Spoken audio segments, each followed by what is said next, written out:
오늘 성경 말씀은 사도행전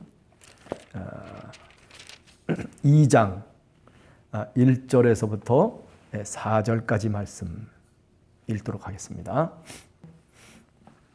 오늘 본문은 너무나 잘 아시는 본문이죠. 성령 강림절에 늘 우리가 본문으로 택해서 설교도 듣고 또 수없는 사람들이 이 본문을 갖고 여러 가지 이야기를 하죠. 또 역시 교회의 출발점이라고까지 우리가 얘기를 합니다. 그러나 오늘 여러분들이 밴드를 보시면은 구약의 오순절의 의미라고 그렇게 제목을 정해놓고 본문을 이야기하게 되겠습니다. 유대인이라면 3대 절기 중에 한 번은 1년에 한 번은 와야 되는 거죠. 어디로 와요? 예루살렘 성전에 와서 명절을 지키는 그런 규례가 있습니다. 그래서 유대교의 3대 순례 명절 이렇게 서브타이틀을 정하고 첫 번째로는 구약의 3대 순례 명절 3월이 유대력으로 보면은 이제 정월이거든요. 그 다음에 5월, 6월 그죠? 이제 밀추수를 하고 난 다음에 5월, 6월 그 다음에 마지막 이제 모든 것을 추수하고 마무리 짓는 것이 이제 9월, 10월 이렇게 이제 나눌 수가 있거든요. 그래서 계절별로 명절이 3번 있습니다. 큰 명절이 순례를 해야 되는 명절이 그게 첫 번째는 6월절이죠. 우리가 무교절이라고도 얘기하잖아요. 6월절이라고 하는 것은 말하자면 하루를 의미하는 거고요. 무교절은 이제 6월절로부터 시작해서 일주일간을 이제 우리가 무교절이라고 그렇게 이제 부르고 있는 겁니다. 성도님들도 어떤 때는 헷갈릴 때가 많아요. 이스라엘 백성들이 출애굽하기 전에 10가지 재앙 가운데 제일 마지막 재앙이 뭐냐면 큰아들을 다 죽이는 재앙 아닙니까? 그때 이제 이스라엘 백성들은 살아남게 되죠. 왜? 문지방에다가 이제 말하자면 피를 뿌려가지고 그래서 하나님의 천사가 피 뿌린 그 가정은 이제 넘어갔다라고 해서 6월절 넘어갔다라고 하는 그런 의미죠. 그래서 우리 오늘날의 달력으로 치면 3, 4월에 해당됩니다. 유대력으로 치면은 정월 14일 보름이죠. 그렇게 얘기하면 될 거다 이렇게 생각이 되고요. 그다음에 두 번째는 오순절이죠. 이 오순절을 또 뭐라고도 얘기하면 맥주절이라고도 얘기해요. 맥주절. 또는 성경에 보면 또 한 가지 이름이 있는데 그건 뭐냐면 칠칠절이라고도 얘기해요. 그래서 이 오순절날은 어떤 신학적 의미를 갖고 있냐면 신의 산에서 이스라엘 백성들이 율법을 받은 거예요. 하나님의 영광 속에서 모세가 그저 저 신의 산에 올라가서 하나님의 율법을 받아가지고 내려오거든요. 율법을 받은 그날을 기념해서 절기로 만든 것이 오순절이다. 그렇게 얘기할 수 있어요. 근데 이게 이제 계절적으로 보면 맥주절이죠. 그러니까 이스라엘의 그 팔레스틴 그 지방에서는 이제 밀이 추수되고 난 다음에 드리는 절기라고 얘기할 수 있죠. 그러나 밀을 추수했기 때문에 이 오순절을 얘기하는 것이 아니고 신의 산에서 이스라엘이 율법을 하나님으로부터 받았다라고 하는 것을 기념하는 절기예요. 그래서 나중에 이제 좀 나오겠지만은 이 오순절 날은 많은 사람들이 모여가지고 성경 말씀을 계속 읽는 그런 그 예식을 하게 됩니다. 왜 그런가 하면 신의 산에서 율법을 받았기 때문에 그 율법을 계속 읽는 거죠. 그 절기 동안에 이제 그런 일들이 있죠. 유대인들의 입장에서 보면 그죠? 모세가 신의 산에 올라갔을 때 율법을 받으면서 저 신의 산에 또 올라갔을 때에도 생각해 보면 그죠? 음성이 들리고 그리고 바람이 몰아치고 그냥 막 그런 어떤 그냥 그야말로 그 신의 산에서 구름이 팍팍하게 끼어 있는 가운데 하나님이 말씀하시는 그 율법 수요의 장면을 우리가 한번 생각해 볼 수 있지 않습니까? 그래서 사실은 이 오순절날하고 불이라고 하는 것하고 굉장히 연관이 있어요. 나중에 이제 그 부분에 대해서도 한번 얘기를 해보겠습니다. 그 다음에 세 번째, 그 초막절은 주로 9월에서 10월이죠. 이제 이스라엘이 절기가 다 끝나고 말하자면 추수를 다 끝마치는 우리로 치면은요 추수감사절 비슷한 거예요. 그래서 이 초막절을 뭐라고도 얘기하냐면 장막절이라고도 얘기하고 또 뭐라고 얘기하죠? 수장절이라고도 얘기하죠. 그러니까 성경 속에는 이렇게 똑같은 절기인데도 불구하고 그런데 다양한 용어로 사용됐어요. 왜 그런가 하면 그 시대적인 상황에 따라서 이렇게도 부르고 저렇게도 부르고 또는 계절을 쫓아서 하게 되면 맥주절도 되고 수장절도 되고 이런 식으로 이제 이렇게 불러서 다르게 부르는 그런 그 명칭 때문에 사실 성경을 읽는 사람은 헷갈릴 때가 이제 종종 있죠. 근데 초막절의 그 신학적 상징성은 뭐냐면 그잖아요. 장막이라고 하는 게 언제 시작된 거예요? 이스라엘 백성들이 출애굽을 하고 난 다음에 40년 동안 광야의 여정을 걷잖아요. 그럴 때 천막살이를 계속 하거든요.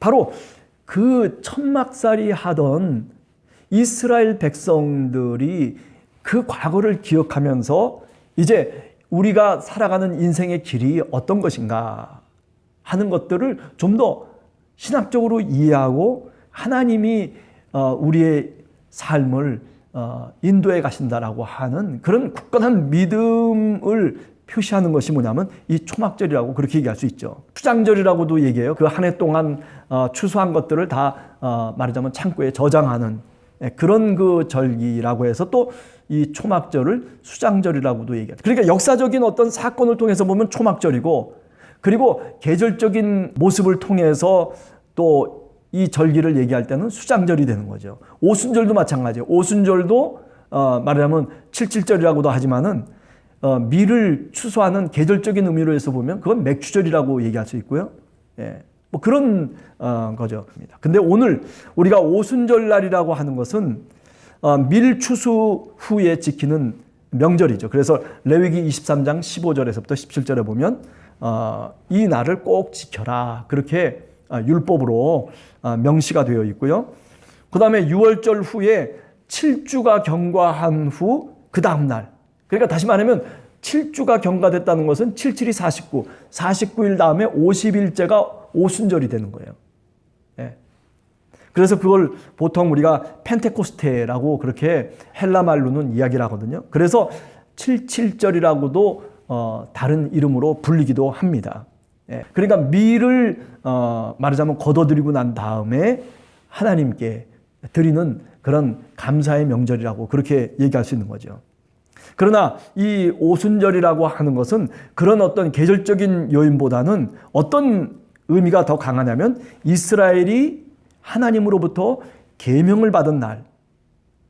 그래서 유대교에서는요, 거기 이제 자료에 보시면 그런 얘기했지만은 모세가 하나님으로부터 율법을 받을 때 히브리 언어 하나로만 받았다라고 생각질 않아요. 유대교의 그 어떤 전설적인 얘기 속에서 보면 어떻게 이야기를 하냐면 70개의 언어로 받았다 이렇게 얘기해요. 70개. 완전 숫자죠. 그죠? 70개의 언어로. 그러니까 이 세상에 있는 모든 언어로 이 오순절날 바로 이스라엘이 계명을 받은 것을 이야기하고 있습니다. 그런 점에서 이 오순절날 여러 나라에서 그죠? 온 사람들이 다 그 언어를 알아들었다라고 하는 것과 상당히 사실은 맥락을 같이 하는 거라고 볼 수 있는 거죠. 그러니까 구약의 오순절의 의미가 뭔지를 여러분들이 좀 잘 아시면은 오늘 이 신약에 나오는 사도행전 2장 1절에서 4절에 나오는 요 내용들을 우리가 좀 더 분명하게 이해할 수가 있다는 것을 여러분들이 좀 이렇게 유념해 주시면 좋겠다라고 생각됩니다. 신학적으로 보면 6월절은 애굽에서부터 이스라엘이 탈출한 그 날을 이제 기념하는 것이지만은 그러나 계절적으로는 보리를 추수하고 난 다음에 드리는 명절이에요. 그런데 반해서 이 오순절은 뭐냐면 밀을 추수하고 난 다음에 드리는 명절이에요. 그러니까 계절적으로 보면 이제 그렇다라고 하는 거 여러분들 아시면 되고요. 거기 이제 써놨습니다. 오순절은 그레고리력으로 약 5, 6월에 지켜진다. 유대력으로 3월에 해당한다. 이스라엘 백성들이 시내산에 올라가 하나님의 영광을 보고 십계명을 받아 내려온 것을 기념하는 날이다. 이 절기 때에는 오순절 때에는 밀의 첫 수확을 기념하는 축제가 열리고 그리고 이 77절에는 밤샘 공부를 하는 전통이 있어요. 밤을 새면서 다들 공부를 하는 거예요. 왜 그래요? 율법을 받았기 때문에. 그래서 그 율법을 읽는 거죠. 계속 끊임없이. 예. 그런 전통이 유대교에 있어요. 룻기를 읽어요. 룻기. 자, 그리고 세 번째 제가 썼어요. 50일째인 오순절에는 보리 추수가 끝나고 밀 추수가 시작되는데 여기에서는 새로 추수한 밀로 만든 빵 2덩어리를 제물로 드린다. 오순절은 땅의 소산에 의존하여 살고 있었던 이스라엘 백성들이 첫 번째 밀 추수를 거둬들인 후에 감사의 제물을 하나님께 드리며 즐기는 절기이다. 그러나 그것은 단순한 감사의식이라는 의미를 넘어서 훨씬 더 깊은 신앙적인 배경을 갖고 있다. 즉 농사 짓는 땅, 그 땅 자체는 내 소유, 개인의 소유가 아니라는 것이죠. 그 땅은 하나님께 속한 것이라고 하는 그런 신앙 고백의 성격이 바로 이 오순절의 의미 속에 있다라고 하는 것을 여러분들이 아시면 좋겠어요. 그래서 구약에서 오순절의 의미를 잘 되새겨보면 신약에서 지금 이 오순절날 성령이 임한 사건의 의미를 우리가 보다 분명하게 깨달아 알 수가 있는 거죠. 자, 그래서 마지막 네 번째 이제 신약시대 오순절의 의미 자료를 보시면은 첫 번째, 구약 예언의 성취와 하나님의 임재 사건이다. 예.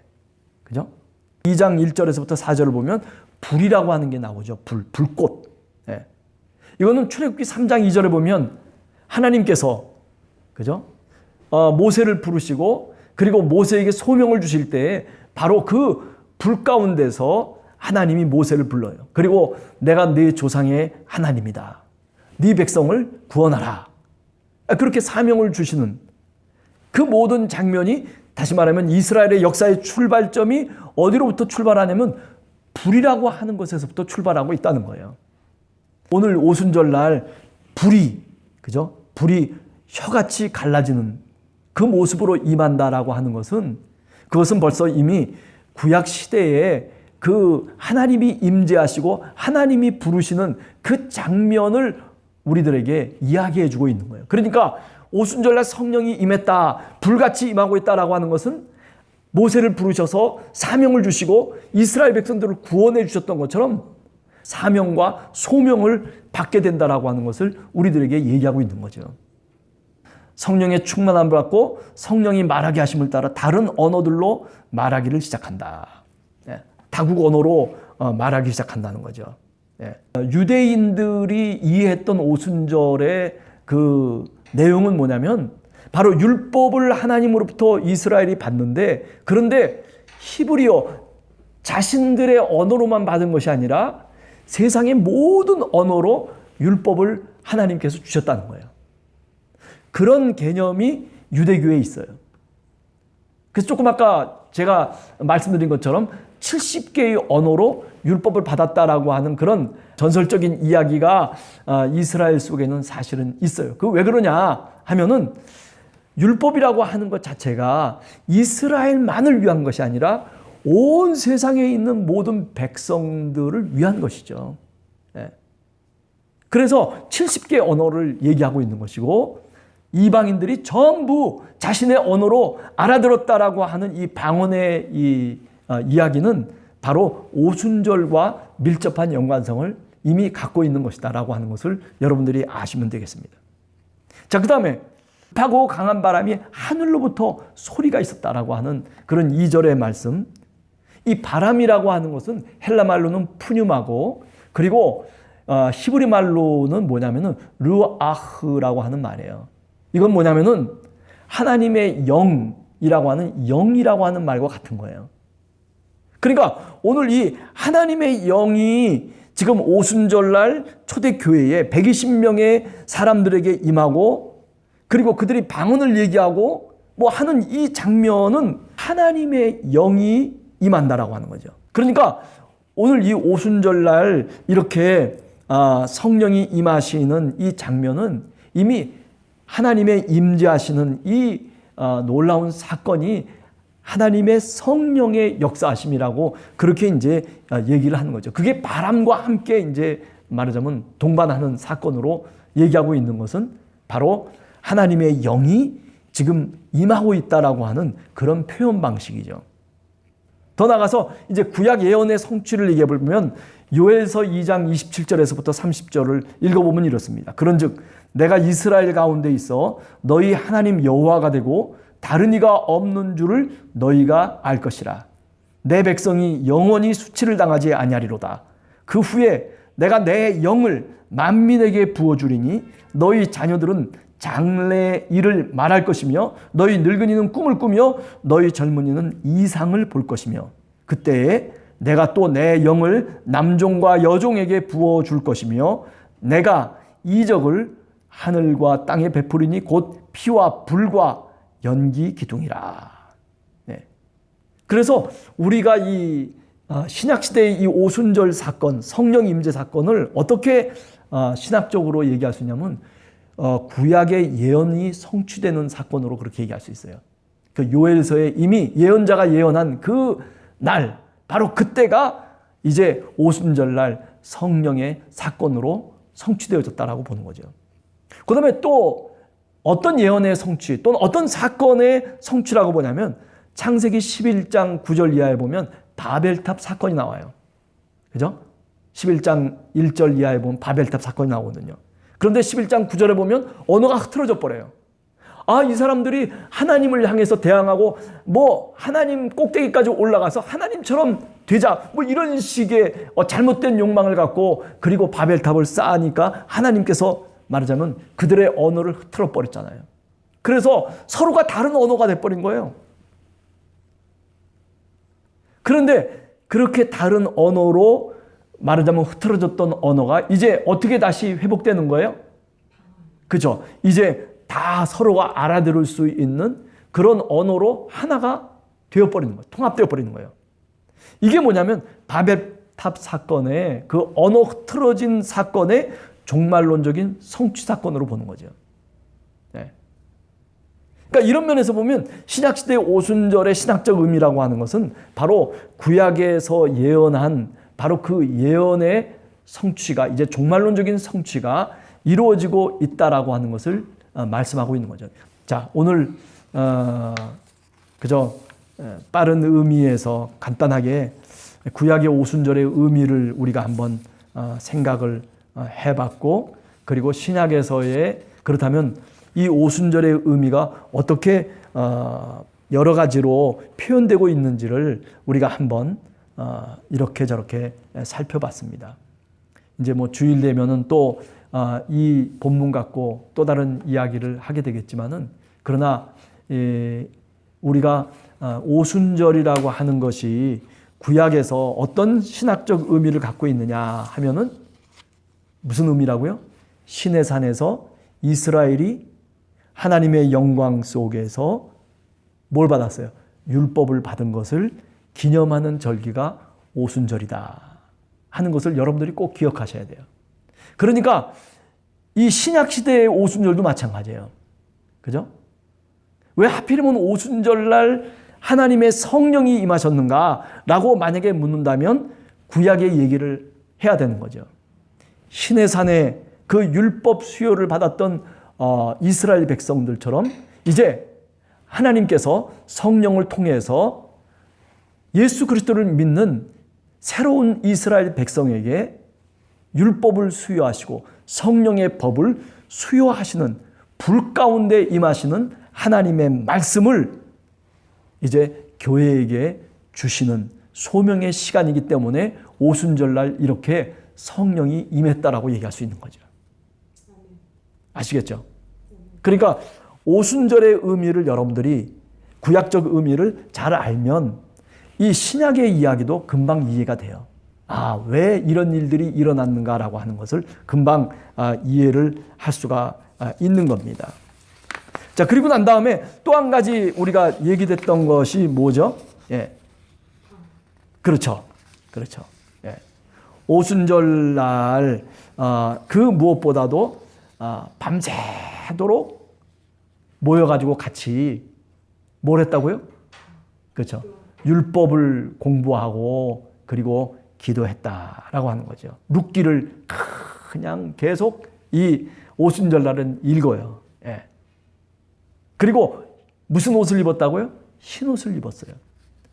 여기 오늘 보면 비둘기같이, 비둘기같이 말하자면 옛날에 뭐 성령이 임하실 때 여기는 이제 불같이지만은 예수님이 그죠? 예수님이 세례자 요한에게 세례를 받으실 때 비둘기같이 임하는 거 있잖아요. 그런 것들이 이제 말하자면 성결이라고 하는 거, 순결을 이제 상징한다. 그렇게도 얘기할 수 있을 것입니다. 여하튼 이 오순절의 의미를 한 번 더 구약과 신약 속에서 우리가 좀 깊이 있게 좀 명심을 하면서 우리가 잘 읽어보면 상당히 은혜가 될 줄로 믿습니다.